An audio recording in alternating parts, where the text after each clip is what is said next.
నెల్లూరు జిల్లా కలిగిరి మండలంలోని తెల్లపాడు గ్రామంలో వేంచేసి ఉన్న శ్రీ సీతారాముల ఆలయంలో ప్రాయశ్చిత్త సంప్రోక్షణ కార్యక్రమం ఉగాది నుంచి 3 రోజుల పాటు జరుగుతున్నాయని ఆలయ అర్చకులు తెలియజేశారు. ఈ సందర్భంగా మాట్లాడుతూ గడిచిన 3 సంవత్సరాల నుంచి సీతారాముల కళ్యాణ మహోత్సవ ఉత్సవాలు కొన్ని అనివార్య కారణాల వలన జరపలేదని, ప్రస్తుతం ఆలయ కమిటీ అభిప్రాయాల మేరకు ఈ నెల 23వ తేదీ నుంచి 28వ తేదీ వరకు శ్రీ సీతారాముల కళ్యాణ మహోత్సవ ఉత్సవాలు అంగరంగ వైభవంగా జరగనున్నట్లు ఆలయ ప్రధాన అర్చకులు తెలియజేశారు.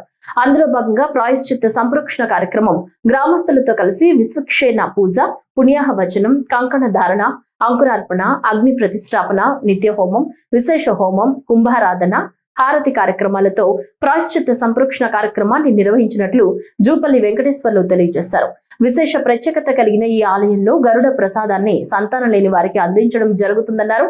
ఈ కార్యక్రమంలో ఆలయ కమిటీ సభ్యులు, భక్తులు, మహిళలు పెద్ద సంఖ్యలో పాల్గొన్నారు. కలిగిరి మండలం తెల్లపాడు గ్రామంలో అనాదిగా వేయించేసినటువంటి శ్రీ హనుమత లక్ష్మణ సీతా సమేత శ్రీ కోదండరామస్వామి వారి యొక్క సప్తాన్నిక 7 రోజుల దీక్షతోటి ఈ సంవత్సరం బ్రహ్మోత్సవం 23వ తేదీ రాత్రి విశ్వక్సేన పూజ, పుణ్యాహవచన, మేదినీ పూజ, అంకురారోపణ, అలానే ధ్వజ ఆరోహణతోటి ఈ బ్రహ్మోత్సవం ప్రారంభించబడుతుంది.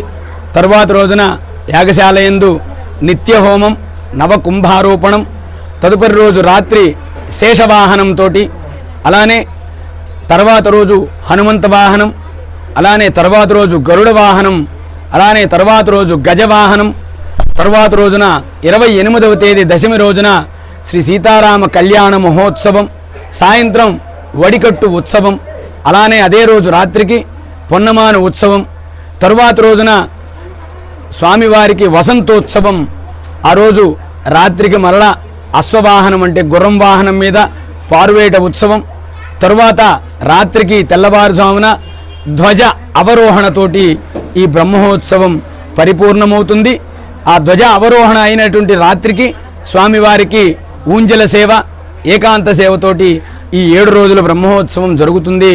ఈ బ్రహ్మోత్సవాల్లో విరివిగా అనేక ప్రాంతాల నుంచి, వివిధ గ్రామాల నుంచి, వివిధ ప్రాంతాల నుంచి భక్తులందరూ కూడా విచ్చేసి ఈ బ్రహ్మోత్సవాల్లో స్వామిని దర్శించి స్వామి యొక్క పరిపూర్ణమైనటువంటి అనుగ్రహానికి పాత్రులు కాగలరు.